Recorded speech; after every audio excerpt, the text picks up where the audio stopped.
It was a sunny afternoon when a couple walked down the busy street. The wife suddenly stopped in her tracks, pointing ahead. "Honey," she said, surprised, "isn't that our building?"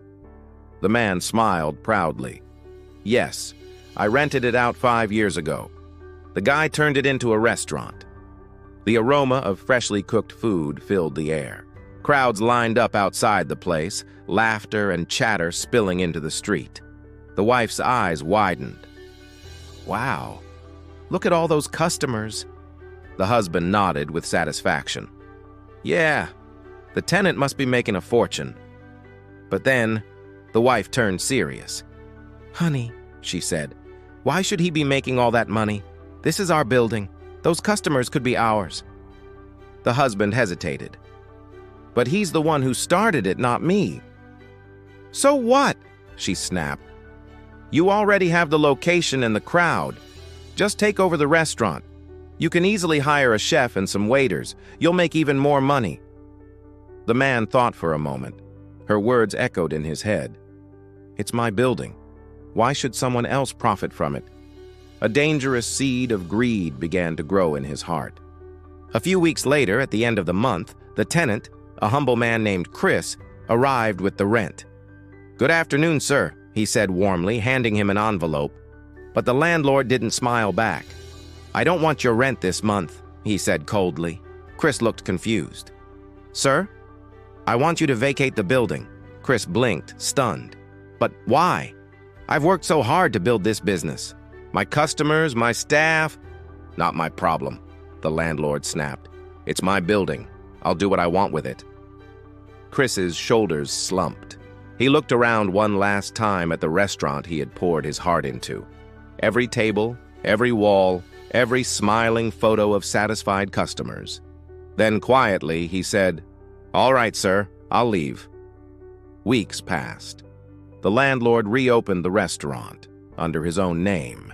He hired new chefs, waiters, and redesigned the menu. At first, he felt proud, but soon, something strange happened. Customers would walk in, glance around, and whisper to each other, "Where's Chris?" When they didn't see the familiar friendly face, they quietly turned around and left. Day after day, the tables stayed empty. The aroma of food still filled the air, but the laughter was gone. 2 weeks later, the man sat alone in the empty restaurant, frustration written all over his face.